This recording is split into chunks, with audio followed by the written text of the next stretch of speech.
Hello again and welcome back to my suburban kitchen. Today I'm going to cook you a dish. I think a lot of you would have heard of it, but may not necessarily have tried it, unless you're Eastern European or Russian. And today's dish is borscht. Now there are many variations on this recipe. Today I'm going to cook you the classic Ukrainian style.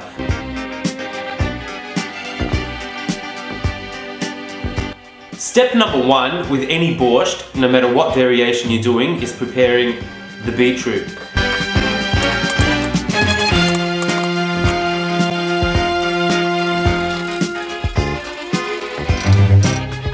Yeah, so I'm not going to lie to you, that part of making borscht really sucks. But I've got my shredded beetroot right here. My hands are stained, but I'm pressing on.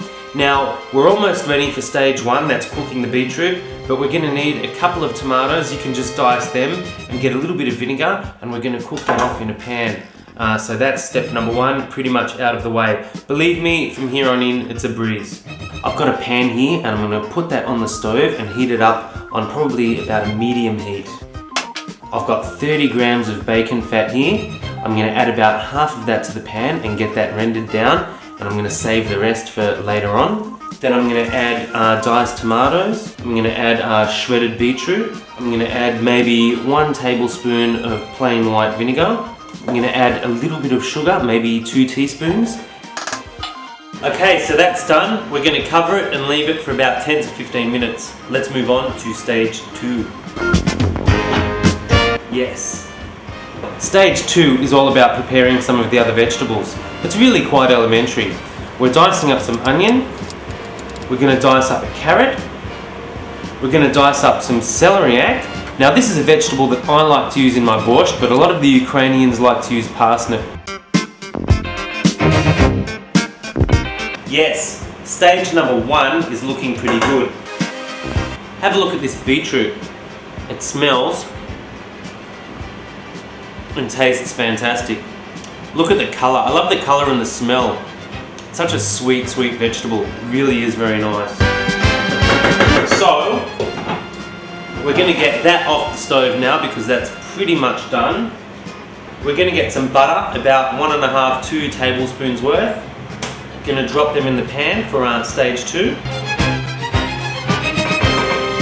Going to add some garlic to that butter.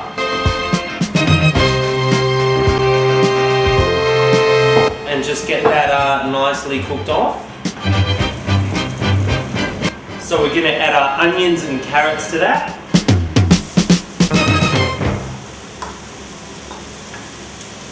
Now it's time to add the lovely celeriac to the pan. I guess stage 3 is preparing the cabbage and the potatoes. We're going to cook them off in a little bit of beef stock. That's stage 3.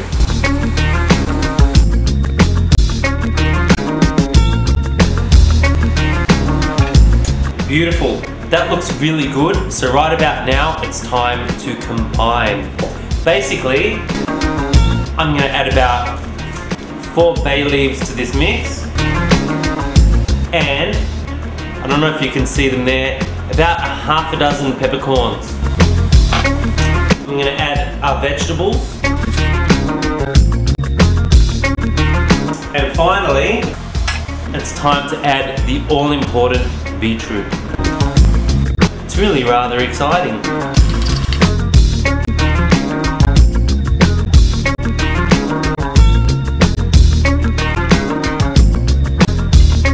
That's looking really good now. The colours are amazing, but it's tasting fantastic.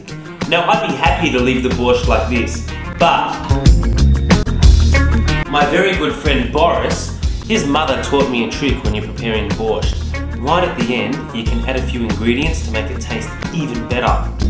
We've got a tablespoon of minced garlic. Get that in there and stir it around. Then,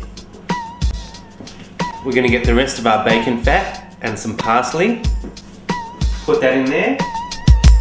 Now, finally, I've got some pickled beetroot juice here, or it's called rasol, the Russians are calling it.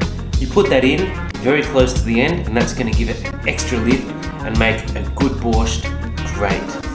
So I'm going to get that in there now. I'm going to stir everything around, get it mixed. And I think I'm going to leave that for another 5 minutes tops. Oh yeah, Boris's grandma, that's unbelievable.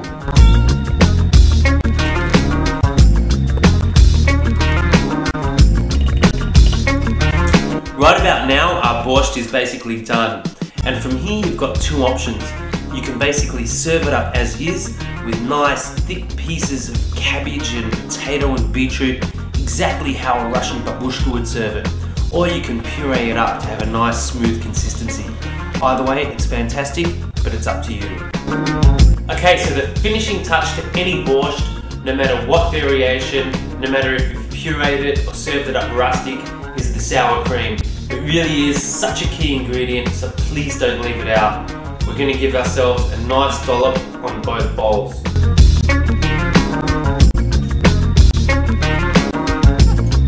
Let me just say right now, before I say anything else, if you've never had borscht before, please give this recipe a chance, because it's absolutely magnificent. Or as the Russians would like to say, прекрасно. Believe me, with this recipe, you can't go wrong. It's so tasty, so rich, just so full of life. All I can say to you now is give it a chance, and das vidanya. I'll see you next week.